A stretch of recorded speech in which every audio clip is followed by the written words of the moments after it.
ஓம் ஈஸ்வரா குருதேவா.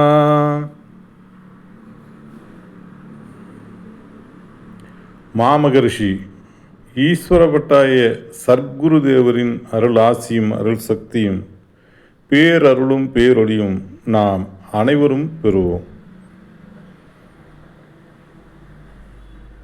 அன்பு தாய்மார்களே, சகோதர சகோதரிகளே, தியானவழி அன்பர்களே, அருளாளர்களே, ஞானிகளே, மகான்களே, உலக மக்களே, நாளைய உலகை காக்கும் உத்தம ஞான குழந்தைகளே, உங்கள் அனைவரையும் மனம் மொழி மெய்யால் வணங்கி மகிழ்கின்றேன்.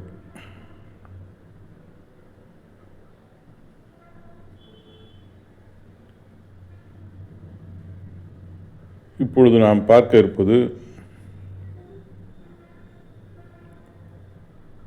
2010 ஆகஸ்ட் பௌர்ணமி உபதேசம்.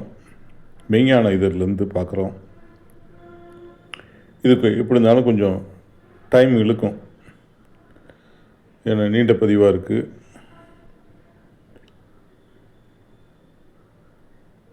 அறியணுங்கிற ஆர்வம் இருந்ததுன்னா நிச்சயமாக காலத்தை நல்ல விஷயத்துக்கு பயன்படுத்தலாம்.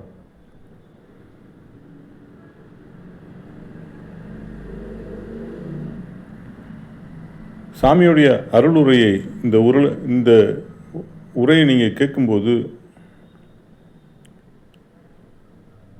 உங்களுக்கு வாய்ப்புகள் இருந்ததுன்னு சொன்னால் மெதுவாக அப்படியே கண்களை மூடுங்க. புருவ மத்தியில் உயிர் இருக்குது, அந்த உயிரோடு ஒன்றுங்க. அப்படியே கேட்டுக்கிட்டே இருங்க,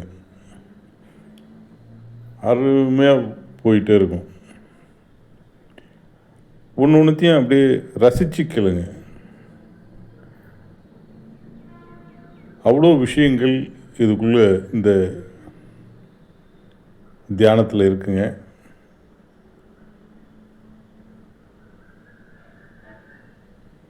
இந்த மனித வாழ்க்கையில் இதெல்லாம் நாம் தெரிஞ்சு முடிச்சுக்கணுன்னா முடியாது. அவ்வளோ பெரிய கடல்.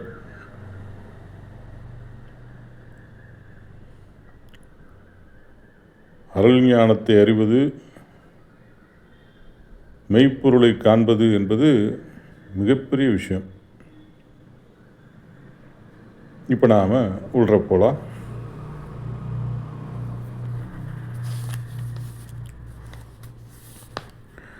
நாம் எதை எண்ணுகின்றோமோ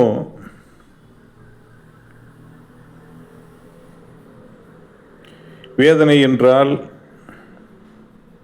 வேதனை நம்மை ஆளும் உணர்ச்சி ஆண்டாள். கோபம் என்ற உணர்வானால் நம்மை ஆளும்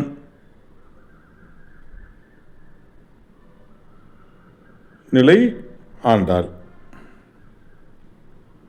அதுதான் ஆளும்.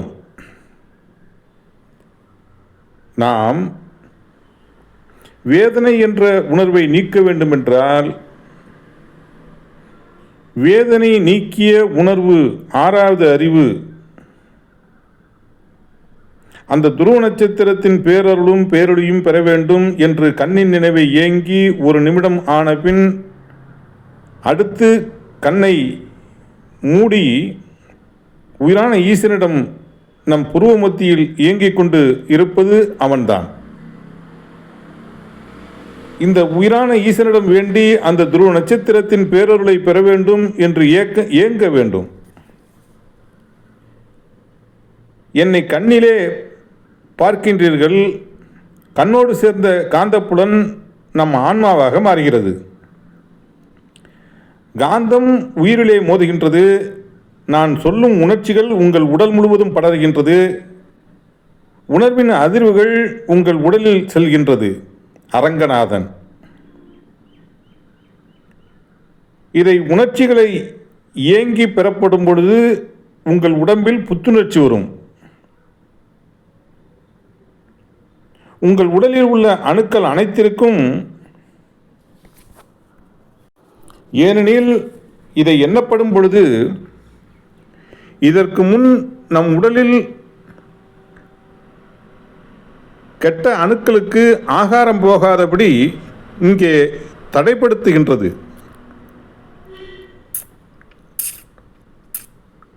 கடவுளின் அவதாரத்தில் இரணியனை மடிமீது வைத்து வாசற்படி மீது அமர்ந்து நரநாராயணன் இரணியனை பிளந்தான்.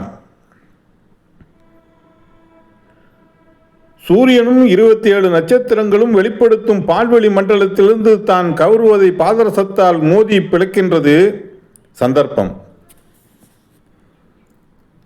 ஆனால் மனிதனோ வேதனைப்படும் மனிதனை சந்திக்கப்படும் பொழுது சந்தர்ப்பம் வேதனைப்படச் செய்கின்றது.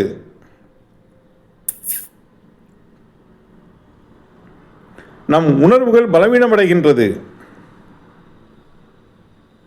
இப்பொழுது பல கோடி உடல்களில் தீமைகளிலிருந்து வெளிவந்து பல கோடி உடல்களில் தீமையை நீக்கி ஒளி உடல் பெற்ற துருவ நட்சத்திரத்தின் உணர்வை பெறுவதற்கு சந்தர்ப்பத்தை ஏற்படுத்த வேண்டும். அந்த சந்தர்ப்பத்தை ஏற்படுத்தி துருவ நட்சத்திரத்தின் பேரருள் பேரொளி பெற வேண்டும் என்று கருவிழி பெறுகின்றது. வேதனைப்படும் மனிதர்களை நுகர்ந்தால் கண்ணிற்குள் இருக்கும் கருமணி தனித்து உள்ளது. அதுதான் படமாக்கி அதனோடு தொடர்பு கொண்டு நரம்பு மண்டலங்களில் அனுப்புகின்றது.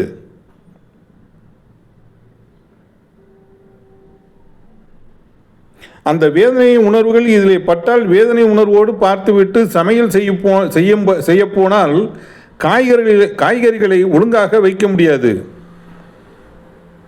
இல்லையெனில் சுடுகரண்டியை வைத்து தொடாமல் கையால் தொட்டு விடுவோம், தெரியாமல் கையால் தொட்டு விடுவோம். இதுபோல கண்ணுக்கு பார்த்தாலும் தவறாக போய்விடும். இதற்கு முன் எந்திரத்தை தெளிவாக பார்த்தாலும் வேதனைப்பட்ட மனிதனை பார்த்துவிட்டு உள்ளே சென்றால் தெளிவாக வேலை செய்ய முடியாது. ஏனெனில் கருமணிகளில் அடுத்த நல்லதை எண்ணித்தான் வெளியே கொண்டு போக முடியும். ஏனெனில் கருமணிகளில் அடுத்தது நல்லது எண்ணிதான் வெளியே கொண்டு போக முடியும். அப்பொழுது கருமணிகளை நாம் சுத்தப்படுத்த வேண்டும். அதற்கு இதுபோல பக்குவப்படுத்தி துருவ நட்சத்திரத்தின் பேரொருளை பெற வேண்டும் என்று வேதனைப்பட்ட மனிதரை பார்த்தோம். அப்போது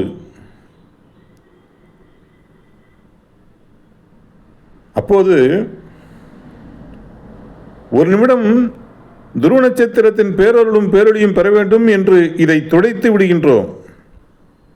துருவ நட்சத்திரத்தின் பேரொருள் பேரொளி பெற வேண்டும் என்று இயங்குகின்றோம்.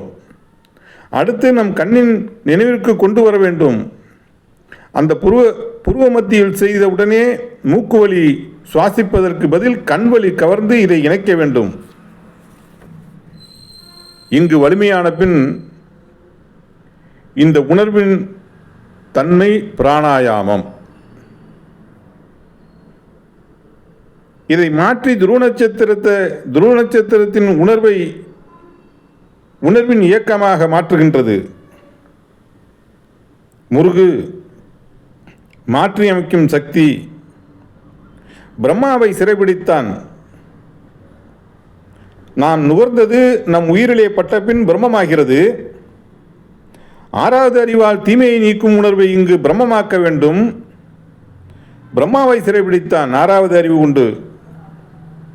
ஆகவே நமக்குள் உருவாக்கும் சக்தியை தீமையை வென்று உருவாக்கிய அந்த அருள் உணர்வை நாம் நுகர்ந்து நம் உயிரிலே இணைத்தல் வேண்டும்.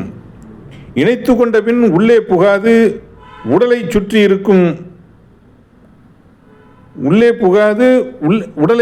இருக்கும்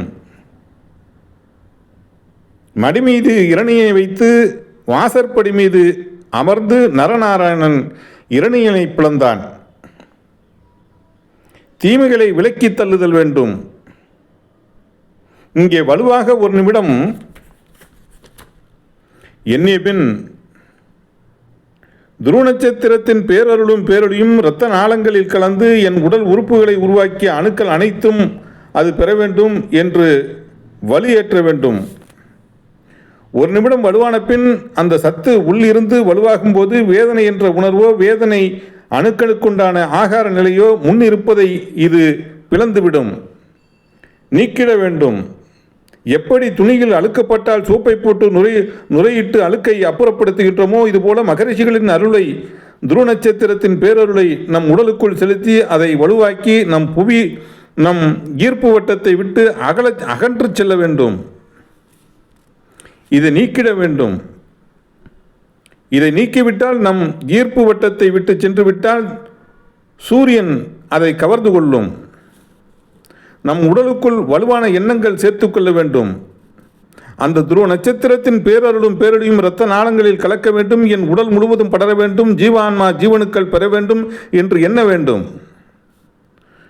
நோயாளியை பார்க்கும்போது துருவ நட்சத்திரத்தின் பேரருளை நீ பெறுவாய், உன் உடலில் உள்ள நோயெல்லாம் போய்விடும், இதை போல உடலில் உள்ள அணுக்களுக்கு பெற வேண்டும் என்று இதை சொல்லுங்கள். அவர்கள் நோய் உங்களிடம் வராது. அவர்களிடம் நோய் வராதபடி பாதுகாப்பது ராமனின் பக்தன் ஆஞ்சநேயன். அவன் வாயுபுத்திரன். சீதாராமன் சுவைக்கொப்ப எண்ணங்கள். ஆக தீமைகளை நீக்கிய துருவ நட்சத்திரம் இது சீதாராமன். ராமனின் பக்தன் ஆஞ்சநேயன். ஆஞ்சநேயன் யார்? சுக்கிரீவனின் மந்திரி. நாம் அவர் சந்தோஷமாக இருக்க வேண்டும் என்ற உணர்வின் தன்மை கொண்டு அந்த துருவ நட்சத்திரத்தின் பேரருளை பெற வேண்டும் என்று தீமைகளை நீக்கிவிட்டு துருவ நட்சத்திரத்தின் பேரருள் அவர் உடல் முழுவதும் படர வேண்டும், இரத்த நாளங்களில் கலக்க வேண்டும், அவர் உடலில் உள்ள பிணி நீங்க வேண்டும், மனபலம் பெற வேண்டும், தெய்வீக அன்பு பெற வேண்டும், தெய்வீக அருளை பெற வேண்டும், அவர் உடல் நலம் பெற வேண்டும், அருள் வழியில் வாழ வேண்டும் என்று இதை நீங்கள் சொல்லி பாருங்கள். இப்படி நாம் சொல்லும் பொழுது ராமனின் பக்தன் ஆஞ்சநேயன், வாயுபுத்திரன் வேதனைப்பட்ட உணர்வை நுகர்ந்து பின் வாலி உங்கள் நல்ல குணங்கள் போய்விடுகின்றது. வேதனைப்பட்ட உணர்வை நுகர்ந்தபின் வாலி, அதனால் உங்கள் நல்ல குணங்கள் போய்விடுகிறது. உள்ளே சென்றவுடன் இரணியன் நல்ல குணங்களை கொன்று விடுகிறது, மாற்றிவிடுகிறது. வாலியை ராமாயணத்தில் காட்டுகின்றார்கள். வாலியை குகையை விட்டு வெளியே வர முடியாதபடி மூடிவிடுகின்றான். ஆக நம் உயிரின் தன்மையால் நமக்கு மேல் இருக்கும் துருவ நட்சத்திரத்தின் பேரொழியை அதை உயிர்ட்ட கொடுத்து அப்படியே மூடி பழக வேண்டும். மூடி பழகிவிட்டால் அதன் செயலாக்கம் குறைந்துவிடும். வாலி வெளியில் வர முடியாது. இதை ராமாயண காவியத்தில் தெளிவாக கூறுகின்றார்கள். நம் உடலுக்குள் தீமை புகாது தடுத்து நிறுத்தி நமக்குள் சொல்லாத சொல் நம்முள் இருந்து வெளிப்படுகின்றது.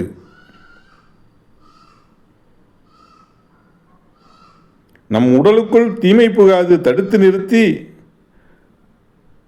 நமக்குள் சொல்லாத சொல் நம்முள் இருந்து வெளிப்படுகின்றது. அவன் செவிகளில் படுகின்றது. அவருடைய கண் நம்மை பார்க்கின்றது, நம் உணர்வை நுகர்கின்றது, உயிரிலே படுகின்றது.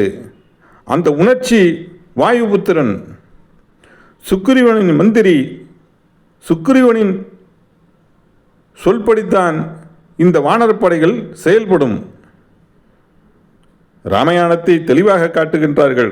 ஆகவே நமக்குள் இந்த உணர்வின் தன்மையை, அந்த துருவ நட்சத்திரத்தின் உணர்வை சொல்லாக உயிரிலே பட்டு உணர்வுகள் உடல் முழுவதும் படரப்படும் போது அந்த உடலுக்கு தேவைப்படும் உணர்வு கொண்டு மந்திரி இதை சேர்த்து வளர்ப்பதற்கு ஞானத்தை ஊட்டுகின்றது. நோயிலிருந்து நாம் தப்புகின்றோம், நோயை நாம் காக்கின்றோம்.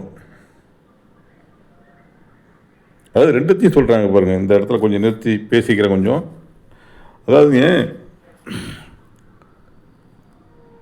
மடிமீது இரணியன் மடிமீது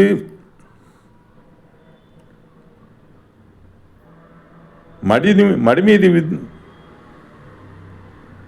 மடிமீது வைத்து அதாவது நரநாராயணன் இரணியனை மடிமீது வைத்து வாசற்படியில் அமர்ந்து நரநாராயணன் வாசற்படியில் அமர்ந்து இரணியனை வதம் செய்கின்றான். இதுக்கு என்னங்க அர்த்தம்? வாசப்படிங்கிறது சுவாசப்படி, சரிங்களா? இந்த சுவாசத்திலே நாம் அதை தடுக்கணுங்கிறது தான் அதோடைய தன்மைகள், உட்பொருள். அந்த சுவாசம் மடிங்கிறது நம்ம நெஞ்சாங்கூட்டிலேருந்து வரக்கூடிய உணர்வு தான் நாம் சுவாசிக்கிறோம். கொஞ்சம் அப்படி தலையை நிமிர்ந்து விண்ணை நோக்கி ஏங்கி சுவாசம்னா அந்த துருவ நட்சத்திரம், சப்தரிஷி மண்டலம், எல்லா மகரிஷிகளையும் அரிசத்தி எடுக்கலாம். திரும்ப திரும்ப கெட்டதே செகண்ட் தாட்டே வந்துட்டு இருக்கு, நெகட்டிவ் தாட்டே வந்துகிட்டே இருக்குன்னா தலையை கீழே குனியாது மேலே அப்படி லேசாக நிறுத்திக்க வேண்டியதுதான். அப்படி செய்யும்போது என்னென்னா குணம் மாறிடும். அப்போ அந்த தெய்வ குணத்துக்கு போயிடும், நல்ல குணத்துக்கு போயிடும். சரிங்களா? அடுத்தது இன்னொரு இடத்துல சொல்லும்போது, முருகன் பிரம்மாவை சிறைபிடித்தான், சிவனுக்கே ஓம் என்ற பிரணவத்தை ஓதினான். சாமி சொல்லக்குள்ள விடுவிடுன்னு போயிடுவாங்க உபதேசத்தில். நாம் தான் அதை கொஞ்சம் தெரிஞ்சுக்கணும். அப்போ சிவம் என்பது இந்த உடல். பிரம்மாவை சிறைப்பிடித்தான். எந்த பிரம்மாவை? தீமைகளை வென்று சென்ற, சர்வ நஞ்சையும் வென்று சென்ற அந்த துருவ நட்சத்திரத்தின் பேரொழியை சிறைப்பிடிக்கின்றான் முருகன். அப்போ நல்லது நடக்குது. தீமையும் சிறைப்பிடிக்க முடியும், நல்லதையும் சிறைப்பிடிக்க முடியும். அப்போ நாம் நல்லதை சிறைப்பிடிக்கணுங்கிறது தான் நமக்கு ஞானிகள் சொன்ன வழி. சரிங்களா? இதே போல தான் அங்கே வாலி, அங்கே அந்த மலையில் என்ன செய்கிறான்? வாலியை வச்சு அந்த பெரிய கல்லை வச்சு மூடி போடுவாங்க. ராமாயண கதையில் பார்க்கலாம். வாலி வெளியில் விட சுக்ரீவன் அப்போ சுக்ரீவன்கிறது என்ன? வாயுபுத்திரன். அவரும் வாயுபுத்திரன் தான். சூரியனிலிருந்து வெளிப்படக்கூடிய அந்த துருவ நட்சத்திரத்திலிருந்து வெளிப்படக்கூடிய சுக்ரீவன், துருவ நட்சத்திரத்தின் அலைகள் தான் சுக்ரீவன்கிறது. வானரப்படை சுக்ரீவன் தான், அதோட மந்திரி, அதனுடைய தன்மைகள் தான் எல்லாமே நடக்கும். அப்போ நல்ல அந்த துருவ நட்சத்திரத்தின் அலைகளையும் சப்தரிஷி மண்டலங்களையும் அலைகளையும் எடுக்கணுங்கிறதுக்காக தான் அப்படி சொல்கிறாங்க வானரப்படை அப்படிங்கிறது. அப்போ வாலி நல்லது. அப்போ வேதனையான உணர்வு நம்ம உள்ற வேதனைப்படும் ஒரு நோயாளியை பார்க்குறோம், வேதனையான உணர்வு நமக்குள்ளே போயிடுது. இது வாலி. இதை நாம் தடுத்து பழகணுன்னா என்ன செய்யணும்? அந்த எண்ணமே திரும்ப உணர்வே நமக்கு வராமல் இருக்கிறது தடுத்து பழகிறதுக்கு தான் அங்கே கல்லை வச்சு மூடணும்னு அங்கே காமிக்கிறாங்க காவியத்தில். இங்கே நம்ம என்ன செய்கிறோம்? துருவ நட்சத்திரத்தின் பேரொழியே வச்சு மூடணும், வச்சு அந்த தெய்வ குணத்துக்கு போயிடணும். அதை இருந்த இடமே தெரியாமல் அதை வச்சு மூடி பண்ணணும் அப்படிங்கிறது தான். சரிங்க, உள்ற போகலாம். ஆக அன்பால் பண்பால் நான் அத்தனை பேருக்கு தர்மத்தை செய்தேன், அதை செய்தேன், ஆண்டவன் என்னை சோதிக்கின்றான் என்பார்கள். நாம் எண்ணியதை இரையாக்கி, உணர்வின் தன்மை உடலாக்கி ஆளுகின்றான் நம் உயிர். பரிணாம வளர்ச்சியில் வந்ததை நாம் வளர்த்து கொண்டமே தவிர, பரிணாம வளர்ச்சியால் நஞ்சை வெல்லும் சக்தி கொடுத்த ஆறாவது அறிவை சீராக பயன்படுத்தாதபடி உடலின் ஆசை கூட்டி நம் வாழ்க்கையை பயன்படுத்துகின்றோம். கோவிலிலும் இப்படித்தான் செய்கின்றோம். எந்த கோயிலுக்கு போனாலும் குறைகளைத்தான் சொல்கின்றேமே தவிர தெய்வ குணத்தை பெற வேண்டும் என்று யாரும் எண்ணுவதில்லை. நமக்குள் இருக்கும் நல்ல குணத்தை காக்க வேண்டும் என்பதற்கு எத்தனையோ நிலைகளை உருவாக்குகின்றனர். நமது சாஸ்திரங்கள் தெளிவாக கூறுகின்றது. ராமாயண பண்பின்படி இந்த ஆலயங்களை அமைத்து தெளிவாக கொடுத்துள்ளான். இதைத்தான் மடிமீது இரணியனை வைத்து வாசற்படி மீது அமர்ந்து நாராயணன் இரணியனை பிளந்தான். இதுதான் விஜயதசமி 10வது நிலை. நாம் வேதனை, வெறுப்பு, சலிப்பு, சங்கடம், கோபம், குரோதம் இவையெல்லாம் வரும்பொழுது அரக்க உணர்வுகள் நம் உடலுக்குள் வந்து தசப்பிரியன். இந்த உடலை வளர்க்கத்தான் நாம் விரும்புவோம். பிறர் கஷ்டப்படும் துயரத்தை எண்ண மாட்டோம். சீதா என்ற சந்தோஷத்தை நமக்குள் வரவழைக்க மாட்டோம். சந்தோஷத்தை உருவாக்கவும் மாட்டோம். சீதாவை ராவணன் சிறைபிடித்தான். நமக்குள் எடுத்துக்கொண்ட உணர்வின் தன்மைகள், அரக்க உணர்வுகள் நமக்குள் வரும்போது சந்தோஷமானால் அதை சிறைபிடித்து நான் சொல்வதற்கு கட்டுப்பட வேண்டும் என்றுதான் ராவணன் கூறுகின்றான். கொஞ்சம் இந்த இடத்துல சொல்லிக்கிறேன் ஒரு விஷயத்தை. அதாவதுங்க, என்ன பண்ணுறான் ராவணன், என்ன பண்ணுறான், சீதாவை சிறைபிடித்து அசோகவனத்தில் கொண்டு சிறைபிடித்து வச்சிடறான். அசோகவனம்ங்கிறது மிக பெரும் அற்புதமான வனம். கதைகளை வர்ணிப்பார்கள், கவிஞர்கள்லாம் வர்ணிப்பாங்க. அசோகவனம் அவ்வளோ நிறைந்த பூஞ்சோலை. அதாவது ஊன், நம்முடைய நெஞ்சாங்கூடு இருக்கு இல்லைங்க, அதுதாங்க அந்த அசோகவனம் அப்படின்ட்டு அதை சொல்கிறாங்க. அந்த ஊன், அந்த எலும்புக்குள்ளே இருக்கக்கூடிய ஊன், அதுதான் ஊழ் வினையாக நமக்குள் பதிவாகுது. அப்போ சந்தோஷத்தை எல்லாத்தையும் அங்கே கொண்டு சிறைப்பிடித்து, சீத்தை என்பது சந்தோஷம், அதை ராவணன், அரக்கன் என்னென்ன சிறைபிடித்து விடுகிறான் அப்படிங்கிறது தான் இந்த இடத்துல நமக்கு சொல்லப்படுகிறது. உள்ள போகலாம். உங்கள் குடும்பத்தில் ஆசையின் உணர்வுகள் வரும்போது அது நடக்கவில்லை எனில் உங்களுக்கு எவ்வளவு கோபங்கள், குரோதங்கள் உங்களுக்குள் வருகின்றது. அதிகமாக கோபமானால் இதே தசப்பிரியன் மற்ற நல்ல அணுக்களை கொன்று தின்றபின் நீங்கள் நலமாக வாழ்ந்த இந்த உடலில் எத்தனை நரக வேதனைப்படுகின்றீர்கள் என்று பார்த்தால் தெரியும். இதை ராமாயண காவியத்தில் தெளிவாக கூறுகின்றான். அப்போது உடல் இச்சைதான் வருகின்றது. இந்திரலோகத்தை சிறைபிடித்தான். இந்திரலோகம் என்பது மனிதனின் 6வது அறிவு, 6 பெண்கள் என்று காட்டுவார்கள். இந்த 6வது அறிவு மனிதனை எவ்வளவு தெளிவாக்கி கொண்டு வருகிறது. நமக்குள் இருக்கும் 6வது அறிவை அடைக்கப்படும் போது அடக்கும் உணர்வுதான் ஒன்று குறை கூறுகின்றது.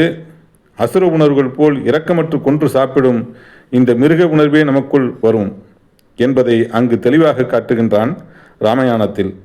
இந்திரலோகத்தில் இரணியன் சிறைப்பிடித்தான். ஆனாலும் அவன் தவம் இருக்கின்றான். விஷ்ணுவை நோக்கி எப்படியும் அடக்க வேண்டும் என்று தவம் இருக்கின்றான். அவன் கடுமையான யாகத்தில் சிக்கிக்கொண்டால் இந்திரலோகமே பாழாகிவிடுமே என்று இதையும் எடுத்து காட்டுகின்றனர். ஆக அசுரனும் மற்றவர்களை அழிக்க வேண்டுமென்று இந்த உயிரான ஈஸ்வரனிடம்தான் அதையும் ஒப்படைக்கின்றான். அவன் எண்ணியதை தான் அங்கு வலுவாக்குகின்றது. தேவாதி தேவர்களும் அவனின் யாகத்தின் வலிமைக்கு சொல்லப்படும்போது, ஏனெனில் உயிர் அவன் அங்கே போய் வளர்த்து கொள்கின்றான். இதுபோல இன்றும் மனிதரில் இன்று சம்பாதித்து வைத்திருந்தாலும் அரக்க உணர்வுகளை வளர்த்து கொண்டவன் இரவிலே தூங்கும்போது அடித்து கொன்றுவிட்டு பொருளை எடுத்து கொண்டு போகிறான். அதுபோல மதம், இனம், மொழி என்ற நிலைகளில் அரக்க உணர்வுகளை வளர்த்து கொள்ளும் மனிதரில் தீவிரவாதம், மதம், மொழி என்ற நிலைகளில் அரக்க உணர்வுகள் வளர்க்கப்பட்டு மனிதனுக்கென்று உருவாக்கப்பட்ட இத்தனை நல்ல கடவுள்கள் எங்கே போனார்கள்? அவன் நமக்குள் தான் இருக்கின்றான். அந்த நல்ல உணர்வை 6வது அறிவால் தெரிந்து அவனிடம் எதை வேண்டுகின்றோமோ அந்த கணக்குத்தான் நமக்குள் கூடும். உலகில் அசம்பாவிதம் எத்தனை நடந்தாலும் உற்று பார்த்து துடைக்கவில்லை எனில் அசுர உணர்வு நம்மிடத்தில் வந்தே தீரும். ஆகவே எல்லாம் சந்தர்ப்பம்தான். ஓம் ஈஸ்வரா குருதேவா கருணை சுரூபா. சாமி இங்கே சொல்லக்குள்ள எப்படி சொல்கிறாங்க பாருங்க. அதாவது எப்படின்னா, நம்ம உடலில் இருக்கிற உயிரான ஈசனுக்கு அதில் இருக்கிற வெப்பத்துக்கு விஷ்ணுன்னு பேர். 3 கடவுள் நம்மளை ஆண்டு கொண்டு இருக்கின்றார்கள். அதாவது எப்படின்னு கேட்டால், சிவன், விஷ்ணு, பிரம்மா. சிவன் அரவணைத்துக் கொள்கிறான், விஷ்ணு வரம் கொடுக்கின்றான், பிரம்மா படைத்து விடுகின்றான். இந்த விஷ்ணுகிட்ட தான் போய் எல்லாமே அரக்கர்களும் அங்கே அவன்கிட்ட தான் முறையிடுறாங்க, தேவாதி தேவர்கள் தான் அவர்கிட்ட தான் போய் முறையிடுறாங்கங்கிறத இவ்வளோ அற்புதமாக காவியங்களை காமிச்சிருக்குங்கிறத சாமி சொல்கிறாங்க. உள்ள போகலாம். நாம் புழுவிலிருந்து மனிதனாக வரும் வரையில் சந்தர்ப்பம்தான். மனிதனான பின் இந்த உடலை காக்கும் உணர்வு வரும்போது, இன்று உலகில் தன் மதத்தை காக்க வேண்டும், தன் இனத்தை காக்க வேண்டும், தன் குலத்தை காக்க வேண்டும், தன் நாட்டை காக்க வேண்டும் என்ற உணர்வு வரும்போது, அசுர உணர்வு வந்து இந்த உலகமே அழிந்திடும் நிலைக்கு வந்துவிட்டது. ஆகவே மனிதன் உலகமே சிதைந்து போகும் நிலைக்கு முழுமுதற் கடவுள் ஆக மனிதனில் ஏற்படுத்தப்படும் போது இன்று உலகையே அழித்திடும் அசுர உணர்வுகள் வருகின்றது. இதே சமயம் உணர்வின் தன்மை ஒளியாக்கும் 6வது அறிவின் தன்மை கொண்டு உயிருடன் ஒன்றி என்றும் பிறவியில்லா நிலை என்ற முழுமையடைய முடியும். இதைத்தான் விநாயக தத்துவத்தில் மிருக நிலையிலிருந்து இன்று மனிதனாக பிறந்தோம், அவனே முழுமையான கடவுள், எல்லாமே சந்தர்ப்பத்தில் உருவானது தான். செடிகொடியானாலும் மிருகங்களானாலும் மனிதனானாலும் சந்தர்ப்பத்தால் எதன் வலிமையோ அதன் வழி வளர்த்து வந்து இதை போல சந்தர்ப்பத்தால் வலிமை பெற்ற ஒளியின் உடல் பெற்ற அந்த துருவ நட்சத்திரத்தின் உணர்வை நாம்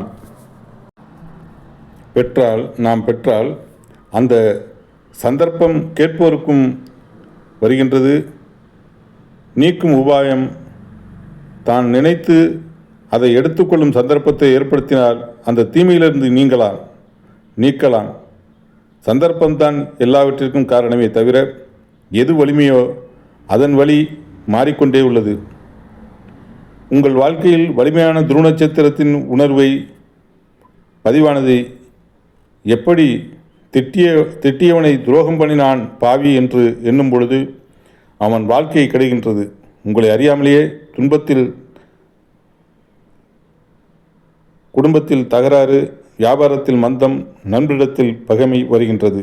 இதேபோல உங்களுக்குள் பதிவான உணர்வை எப்போது உங்கள் வாழ்க்கையில் சங்கடமோ, சலிப்போ, வெறுப்போ, கோபமோ, குரோதமோ, வேதனையோ வருகின்றதோ அப்போதெல்லாம் உங்கள் தாயும் தந்தையும் தான் கடவுள். அவர்கள்தான் உங்கள் தெய்வம். நம்மை உருவாக்கியது அவர்கள்தான்.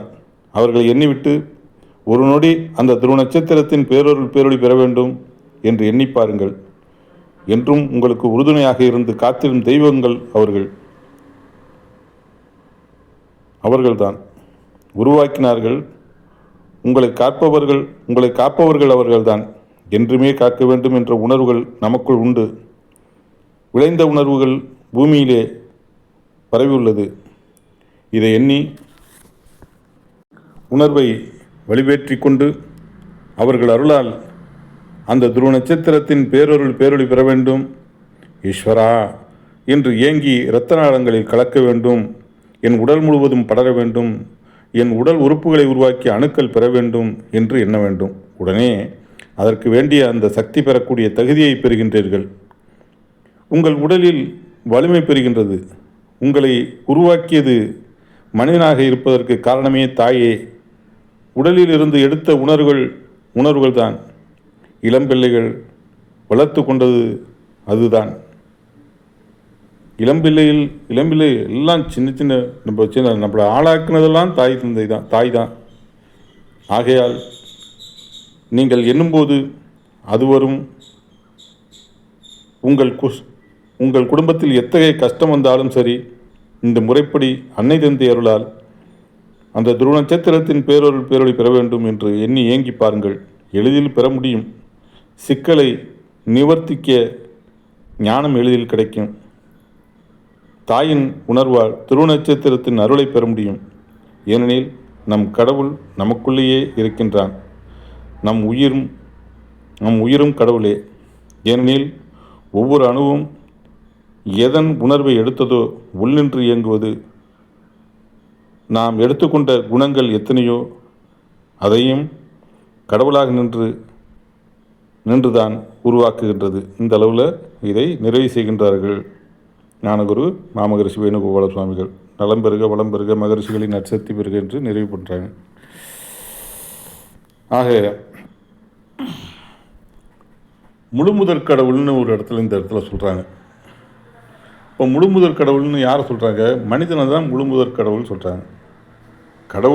கடவுள் தான் பன்றியாக இருந்தாலும் சரி, யானையாக இருந்தாலும் சரி, மானாக இருந்தாலும் சரி, புலியாக இருந்தாலும், அதுவும் நரியாக இருந்தாலும் அதுவும் கடவுள் தான். அதுவும் அந்த உடலுக்கு அந்த உயிர் கடவுள். அப்படி இருந்தாலும் மனிதனாக வளர்ந்த பின் மனிதனை முழுமுதற் கடவுள் அப்படிங்கிறாங்க. யார் சொல்கிறா? அகத்திய பெருமானார். தென்னாட்டுடைய சிவனை போற்றி எந்நாட்டவருக்கும் இறைவா போற்றி என்று சொல்லப்படக்கூடிய அகஸ்தியன் துருவனாகி துருவ மகிழ்ச்சியாகி துருவ நட்சத்திரமாக வளர்ந்து கொண்டுள்ளார். அந்த துருவ நட்சத்திரத்தின் பேராற்றல் கொண்ட பெருளி மிக அற்புதமாக காலை பிரம்மமுகூர்த்த வேளையில் 4:30லேருந்து 6:30 மணிக்குள்ளே வருதுங்க. அந்த நேரத்தில் ஒரு 10 நிமிஷம் அல்ல 1/2 மணி நேரம் நல்ல இலகுவாக அதை நினச்சி நல்ல மூஞ்சு கைகள்லாம் அலம்பிட்டு நல்ல ஃப்ரெஷ் ஆகிட்டு அப்படியே எடுத்தோம்னா அவ்வளோ ஆனந்தமாக இருக்கும். தீமைகள்லாம் நீங்கும். பேரானந்த நிலைகள் பெறலாம். இப்பிறவியின் நோக்கமான பிறவி இல்லாத நிலையை அடைய முடியும். அப்புறங்க ஒரு சின்ன பிரார்த்தனை வச்சுக்கலாமா? ஓம் ஈஸ்வரா குரு தேவா. இந்த அருளுரையை கேட்பவர் அனைவரும் சாமிமா சர்க்குரு தேவரின் அருளாசியாளர் சத்தியால் அகஸ்திய மாமகிருஷ்ணர் சத்தியம், துருவமாமகிருஷ்ணர் சத்தியம், துருவ நட்சத்திரத்தின் பேரருளும் பேரலையும், சப்தரிஷிகள் சத்தியம், சப்தரிஷி மண்டலங்களின் பேரருளும் பேரலையும் பெற்று உங்கள் வாழ்க்கையில் அறியாது சேர்ந்த தீயவனிகள், சாபவனிகள், பாவனிகள், பூர்வ ஜென்மவனிகள் அனைத்தும் நீங்க பெற்று உங்கள் வாழ்க்கையில் உடல் நலம், உடல் பலம், மனநலம், மனபலம், தொழில் வளம், செல்வம், சொல்வாக்கு பெற்று செல்வ செழிப்போடு மன மகிழ்ச்சியோடு அருள் மகிழ்ச்சி நல்வட்டத்தில் வாழ்ந்து வளர்ந்திட அருள் புரிவாய் ஈஸ்வரா. தெய்வ குணம் பெறுவோம், தெய்வ சக்தி வளர்ப்போம். ஓம் ஈஸ்வரா குரு தேவா. அப்புறங்க அருள் ஒளி சொந்தங்களே அனைவருக்கும் வணக்கம். உங்களுக்கு இந்த வீடியோ பிடிச்சிருந்ததுன்னா லைக் பண்ணுங்கள், ஃபார்வர்ட் பண்ணுங்கள், ஷேர் பண்ணுங்கள், மற்ற வீடியோஸ் எல்லாம் பாருங்கள். உங்களுக்கு பிடிச்சிருக்கும் அப்படின்னு நான் நம்புகிறேன். அப்படி பிடிச்சிருந்ததுன்னு சொன்னால் சப்ஸ்கிரைப் பண்ண மறந்துடாதீங்க. பெல் நோட்டிஃபிகேஷனையும் அழுத்திங்க. ரொம்ப சந்தோஷம். குரு அருள் பெறுவோம். ஓம் ஈஸ்வரா குருதேவா. குருவே சரணம், குருவே துணை.